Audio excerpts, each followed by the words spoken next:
नमस्कार दोस्तों, एक बहुत ही दुखद खबर आ रही है हमारे स्टेट उड़ीसा से, जहाँ पे कल देर रात एक बहुत बड़ा ट्रेन हादसा हो गया है, एक्सीडेंट हुआ है और जिसमें मोर देन 60 टू 70 पीपल्स अभी तक डेथ कर गए हैं। इंजरीज काफ़ी ज़्यादा है, मोर देन 400 प्लस। और मैं उम्मीद करता हूँ कि ये जो डेथ रेशियो है 70-60 का, वो इससे ज़्यादा ना बढ़े। तो ये पूरा मामला अभी तक जो पता चल रहा है वो डी रेल का है, जिसमें 3 ट्रेन इन्वॉल्व है। और जैसा आप लोगों को पता होगा कि इंडिया में मैक्सिमम ट्रेन एक्सीडेंट ये डी रेल होने की वजह से होते हैं। तो मैं आपको बताऊंगा कि ये डी रेल होता क्या है, और इस डी रेल को रोकने के लिए बहुत ही विचार विमर्श किया जा रहा है हमारे कंट्री में, क्योंकि इससे काफ़ी हादसे हो रहे हैं। तो मैं सारी चीज़ों को अभी आपको बताता हूँ कि आखिर पूरा का पूरा इंसिडेंट, ये एक्सीडेंट किस तरीके से हुआ है और इसके पीछे का रीज़न क्या है। तो सबसे पहले अगर आप यहाँ पे मैप में देखोगे तो ये जो बालेश्वर डिस्ट्रिक्ट है वो आपके उड़ीसा के नॉर्थ ईस्टर्न साइड पे पड़ता है। और आप देख सकते हो कि ये आपके वेस्ट बंगाल के बॉर्डर को भी शेयर कर रहा है। उसी जगह पे ये एक जगह का नाम है, जहाँ का नाम है बाहानगर।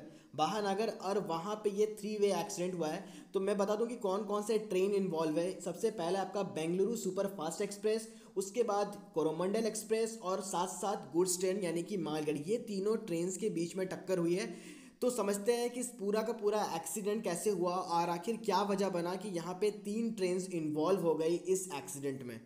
तो गवर्नमेंट रेलवे ऑफिशियल के थ्रू जो न्यूज़ निकल कर आ रहा है वो ये है कि जो train number 12864 Bengaluru Howrah superfast express, वो अपने सफ़र पे निकलता है बेंगलोर से होते हुए, उड़ीसा होते हुए उसे हावड़ा पहुंचना है, जो कि आपके वेस्ट बंगाल में है।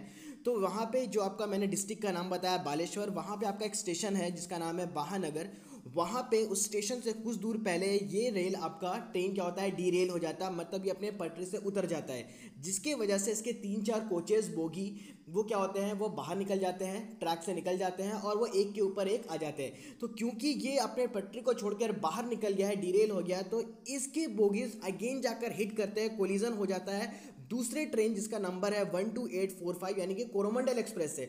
और कोरोमंडल एक्सप्रेस में जब वो हिट करते हैं तो उसमें क्या होता है कि 10 से 12 बोगीज अगेन कोरोमंडल एक्सप्रेस का भी क्या होता है, वो भी डीरेल होता है, जिसमें 10 से 12 बोगीज, क्योंकि कोरोमंडल एक्सप्रेस में ज़्यादा नुकसान हुआ है, उसके 10 से 12 बोगीज भी क्या होता है, अगेन कैप्साइज हो जाते हैं, डीरेल हो जाते हैं और ट्रैक से आपके बाहर चले जाते हैं। अब होता यह है कि उसके पीछे आपका था मालगाड़ी, और मालगाड़ी के लास्ट वैगन में वो भी जाकर हिट कर देता है। ये जो 10-12 बोगीज जो लास्ट के रहते हैं वो अगेन उसको भी जाकर हिट कर देता है, जिसकी वजह से यहाँ पे 3 ट्रेन इन्वॉल्व हो जाते हैं। स्टार्ट एक ट्रेन से होता है, वो डीरेल हुआ, जिसके बाद उसके बोगीज कोलिजन हुआ आपके कोरोमंडल एक्सप्रेस से। और फिर कोरोमंडल एक्सप्रेस का कि जो अदर आपका जो 10 से 12 बोगीज था वो भी डीरेल हो जाता है और वो हिट कर देता है आपको गुड्स ट्रेन पे, उसके गुड्स ट्रेन से वो टकरा जाता है, जिसकी वजह से इतनी डिवास्टेटिंग एक्सीडेंट हो जाती है उड़ीसा में। और मैं आपको बता दूं कि जैसे मैंने अभी बोला कि 60 टू 70 पर्सन अभी तक उनके जो लाइफ है वो चले गए हैं, जान चला गया है, और मोर देन 350 प्लस पीपल अभी भी इंजर्ड है। ये आपका जो आंकड़ा है वो अभी और थोड़ा इंक्रीज कर सकता है, बट हम लोग होप करते हैं, आशा करते हैं कि ऐसा ना हो।